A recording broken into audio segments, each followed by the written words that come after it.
This is talkSPORT. We are the two mics on the warm-up. Tara says this. She's tweeted at IROMG. Brilliant show last night up in Liverpool. Could you please wish my boyfriend Aaron a happy 30th birthday? We celebrated at your show last night. Really? Well, yes. Aaron, a happy 30th birthday, pal, and I hope you have a good day today. I'm getting a lot of tweets here which are incredibly misdirected, and it's down to your misinformation that you're giving people. Miner here says, for Porky to make the Echo with a headline like that, total humiliation indeed. It's true. I mean, this is, it's so wrong. And then Tristan says, don't worry, Porky, the Everton players must have gone all shy due to the magnitude of being in front of such a big celeb as yourself. Yes. Or was it just a big plank? Some people, of course, are saying that the Everton players are very much in the wrong because they're multi-millionaires and they ought to be more respectful of their celebrity fans. Yeah, exactly, yeah. Which I'm not entirely sure is correct, I think they was probably in the zone. How about this one from Stephen? He says the Everton team were overjoyed to see Porky and it will inspire them to victory today. Well, they all love him. I tell you what, if we get a result today at the Bridge, I'm going to claim some of the credit for giving the lads a pumping up sort of... There was no sign of Ronald Koeman on the platform. Did you see Mr. Koeman no, I didn't on the see platform? Mr. Koeman, Do you think he travels under a different method? Would he maybe go down in a car? Maybe. I think normally speaking the manager travels with the players, doesn't he? I think that's part of the old team bonding stuff, isn't it? Certainly whenever I was on the team coach, I don't know if I told you about that. The time when they picked you up because they thought you were a vagrant? No, they didn't. I was sitting at the front with Davey, that's Mr. Moyes to most people. And you certainly jinxed him, didn't you? Steve Round, who was the deputy, and the club doctor. So they all sort of sit up in front. And actually, funny enough, because it's quite interesting, really, but it's a world we don't often see, isn't it, the ordinary fan? Just behind where the execs were sitting, the manager and Steve Round and the doctor, there was an archway, like as though you were going into like a first class, second class? Yes, exactly. It was an archway, like you're going to another section of an aeroplane. And that's where, but I mean, it was no different. It was still luxurious and they all had tables and lots of lights. But it's a demarcation zone, Demarcation zone, that's right. So it's like, we're the teachers and you're the school children. Yeah, that's right, a bit like that. Now, I also witnessed you trying to contact the Everton team and various executives at Bournemouth when we were there, because remember, as we were about to go into the stadium, up to the Champagne Lounge, you took me to, the coach arrived. With the players in it. And you were again sort of jumping up and down, trying to wave at them, trying to get their attention. It was Roberto Martinez, of course, in those days. Oh, yes, yeah. Because that's now 3 Everton managers you've tried to get close to. Right? I don't think so. And failed miserably. Yes. And again, they all just came off the coach and completely blanked you. Yeah, it's not the first time this has happened. No, I'm respectful, because I don't want to break the boys' concentration a few hours before the game, when they are in the zone. We did also try that because we were standing in the tunnel, if you remember, when they were coming out to warm themselves up. Exactly, that's absolutely right. And they gave us a very odd look. In fact, John Stones in particular was giving you the old 1,000-yard stare. Yeah, but as I was wondering what on earth you were doing, staggering about in the tunnel while these athletes,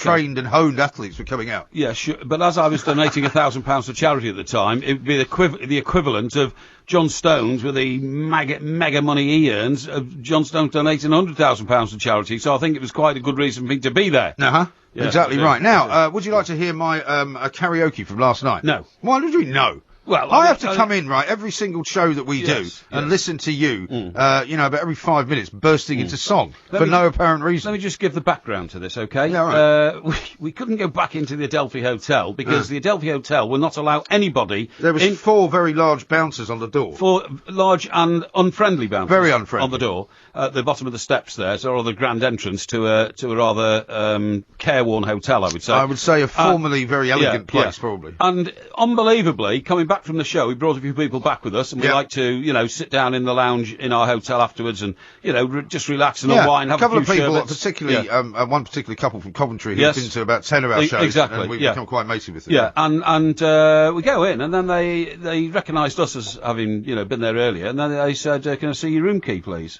And we said, they haven't got room keys. They said, they're our guests, they're coming in for a drink. No, they're not. Said, what?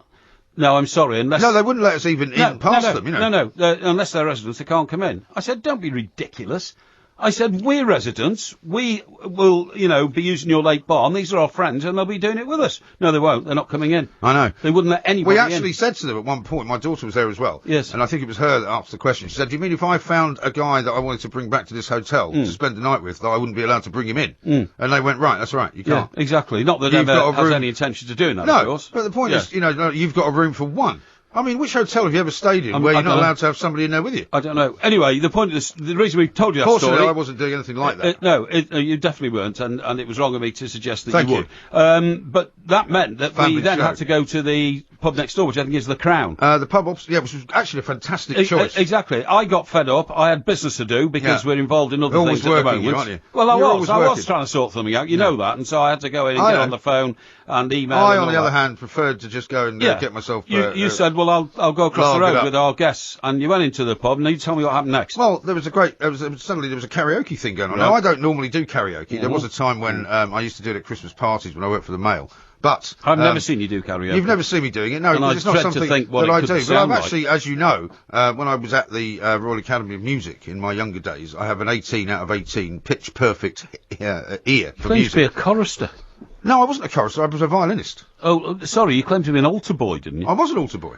Weird altar boys, aren't they? What do you mean? Well, I mean, just strange occupation for a young man to take up. Why is it? Well, most people go around building, model aeroplanes or it's only on a Sunday. Or shooting rabbits or something like that. And you want to be an altar boy. So you think shooting rabbits and building aeroplanes is the way to go? Well, no, but I mean, in the country. What on earth do you know about children? You know nothing about children. Oh, no. I don't think you even ever were one. Well, hang on. I can tell you, as a young kid, I like going cycling on my bike. You collected Krugerrands when you were 7.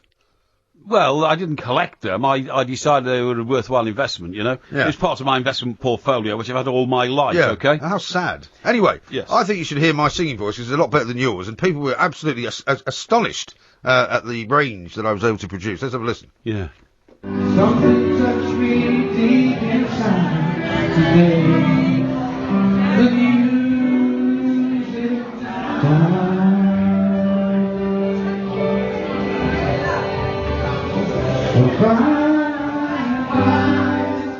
What do you think? It's great. Is that it? Well, I wasn't recording it. My daughter was recording it for some ridiculous reason. Yeah. She only recorded little, 15-second chunks. How do we even know that was you? Well, there's a video which I will put out on Twitter later on. Oh, very clearly, you can see me wearing my grey suit, looking very elegant. And by the way, some people pointed out, wearing the little poppy pin, which you were not wearing. My poppy got knocked out on stage last night. No, you didn't have one. On the floor. I did. How dare you say I didn't have a poppy? There is no photographic evidence of you wearing a poppy. There may not be after the show. During the show, before the show, we've got pictures of the whole night. No. You're not wearing a poppy. Well, I'm sorry, it's because it fell out. Have you got some kind of reason not to wear one? No, I'll be wearing a poppy today at Chelsea. Well, you better get down to the station and get one then. I'm very proud to do so. Could you tell me how much it costs to get on this karaoke machine? How much? Yes. It doesn't cost anything. What, you mean they just let any old bum like you just go and pick up a microphone? Oh, no, the idea of karaoke in a pub... Good with microphones, really, are you? I'm terrific with microphones, you're the one that's not quite got the know-how technically to do anything. No, the point is that you go... There was a guy sitting there in charge of it, right? Yes. And you would go up and say, I'd like to sing a song. Now, I didn't actually go up. My daughter nominated me because she happens to know that I'm a good singer. Yeah. She, by the way, did the most fantastic version of Back to Black by Amy Winehouse. Oh, really? You would have sworn it was her singing. Well, have we got a copy of this? I mean, that sounds like really worth listening to. No, I recorded why didn't you film it? Well, because I didn't actually know she was doing it. I was standing with my back to so bladderated, you didn't recognise your own daughter. I was talking to singing Back to Black. I was talking to our promoter, who was at the bar. How much did you have to drink last night? Not that much. Yeah.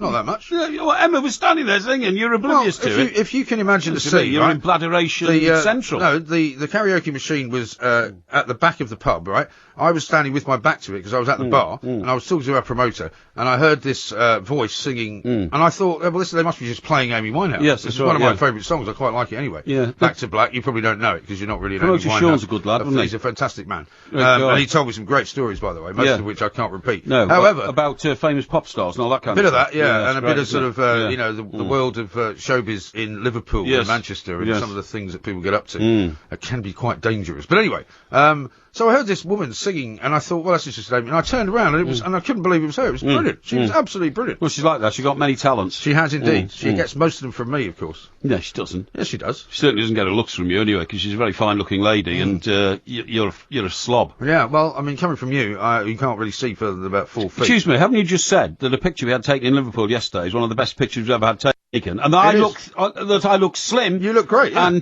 commanding in it, and you don't. I didn't say commanding. I said you look very good in it. Have you sent this picture out?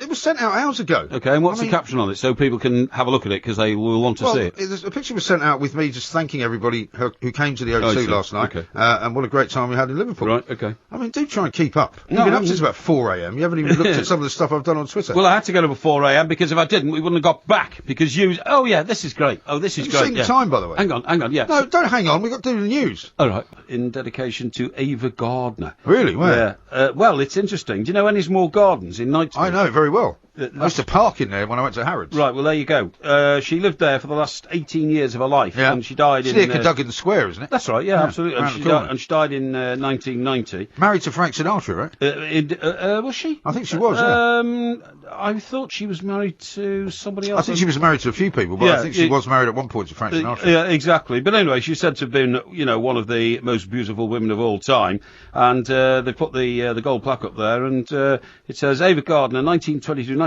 film star, lived and died here.